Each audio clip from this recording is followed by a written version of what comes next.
يوم الدين أما بعد أعوذ بالله من الشيطان الرجيم بسم الله الرحمن الرحيم إن أول بيت وضع للناس للذي ببكة مباركا وهدى للعالمين. محترم سامعین و سامعات، الحمدللہ اللہ کے فضل و کرم سے آج کے قیام اللیل میں چوتھے پارے کی تلاوت کی گئی ہے، اور اس پارے میں بھی اللہ رب العالمین نے اس قوم کا ذکر کیا ہے جس قوم کا ذکر اس قرآن کے اندر سب سے زیادہ آیا ہے. ہم سے اور آپ سے پہلے جو قوم گزری ہے اس دنیا کے اندر، یہود و نصارہ کی جو قوم ہے، اس میں یہودیوں کے اندر بہت بڑے بڑے عالم تھے، لیکن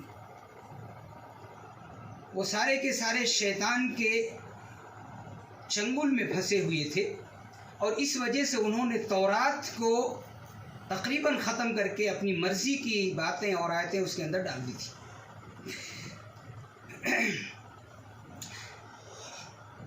اس آیت میں بھی جو ابھی آپ کے سامنے تلاوت کی گئی ہے، یہودیوں کے ایک سوال کا جواب دیا گیا ہے. انہوں نے ایک سوال کیا نبی اکرم صلی اللہ علیہ وسلم سے، شکایت کی، اور ان کا کام شکایت کرنا ہی ہوتا ہے. جن لوگوں کا دین سے کوئی تعلق نہیں ہوتا ہے، اسلام سے کوئی تعلق نہیں ہوتا ہے، قرآن و سنت سے کوئی تعلق نہیں ہوتا ہے، اللہ اور اس کے رسول سے کوئی تعلق نہیں ہوتا ہے، ایسے لوگ صرف شکوہ اور سوالات ہی کیا کرتے ہیں، اس لیے کہ ان کو کچھ ماننا تو ہوتا نہیں ہے. کسی طریقے سے سامنے والے کو الجھانا اور پریشان کرنا ہوتا ہے تاکہ وہ ہمیں صحیح راستہ یا صحیح طریقہ یا صحیح بات نہ بتا سکے. یہ مطلب ہوتا ہے. یہودیوں نے آ کر کہا کہ سب سے پہلی مسجد جو اس زمین پر بنائی گئی وہ بیت المقدس ہے، اور یہ مسلمان مکہ کی طرف بیت الحرام کی طرف منہ کر کے نماز پڑھتے ہیں. یہ کون سا طریقہ ہے؟